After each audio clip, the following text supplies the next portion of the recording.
My name is Ratu Chelsea Ayuning Tias, and this is my project assignment number 2. When I was in the first grade, I managed to get third rank in my class. That is the highest rank I have ever achieved in my whole entire life. You see, I was never the smart kid. I was naturally smart, sure. I know I had a lot of potential since I was little, but I never acted on it, or more like I was never thought how to organize my assignment or books. And soon enough, my grades dropped. The shiny cheers of those high-rank smart kids looked further and further away as I slowly sank. In ninth grade, I ranked 23rd out of 30. And for a while, for a good time, I thought, this is it.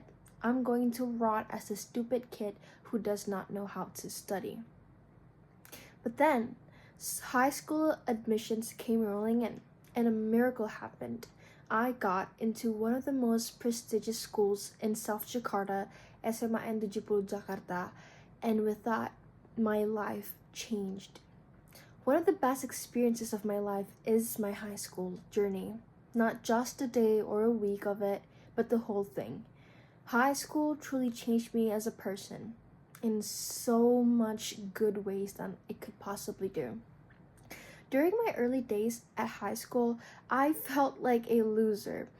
Everyone was so smart, so diligent. They all earned their place here, and I felt like I was just lucky, merely lucky. But something was different this time. The smart kids around me were not obnoxious or arrogant like the ones I used to know. They were some of the most kindest and most caring people I have ever met in my entire life. They did not judge me for my lack of knowledge. They taught me, slowly, patiently, and reassuringly. They were not afraid to dream big, each and every one of them.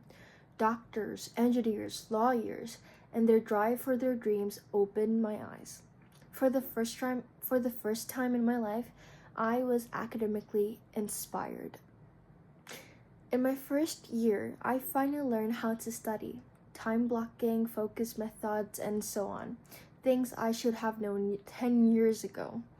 It took a while to catch up, but eventually I did.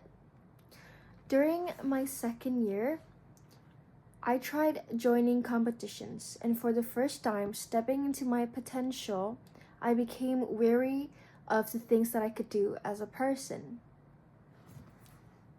I became the Secretary General of my school's English debate and MUN clubs, and even won several awards.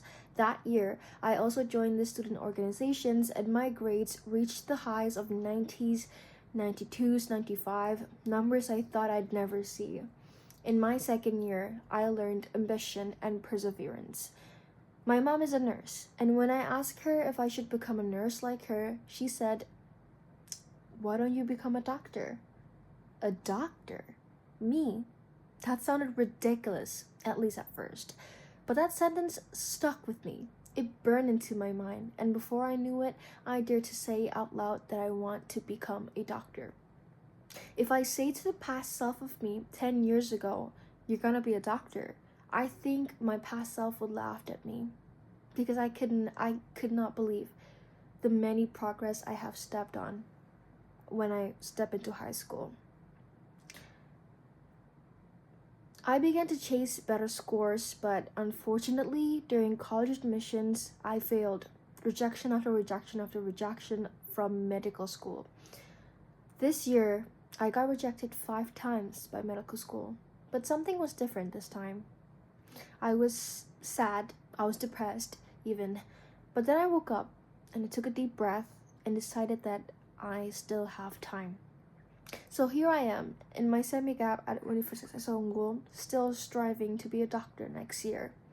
As for my future, whatever happens, whether I end up as a pharmacist or a doctor, I know one thing will stay the same: my will to study, my perseverance, and my courage to try, because some things cannot change once it's ingrained in your heart. I have changed as a person so much better than before, and I hope in the future I'll continue to grow, improve, and dare to dream even more. Thank you.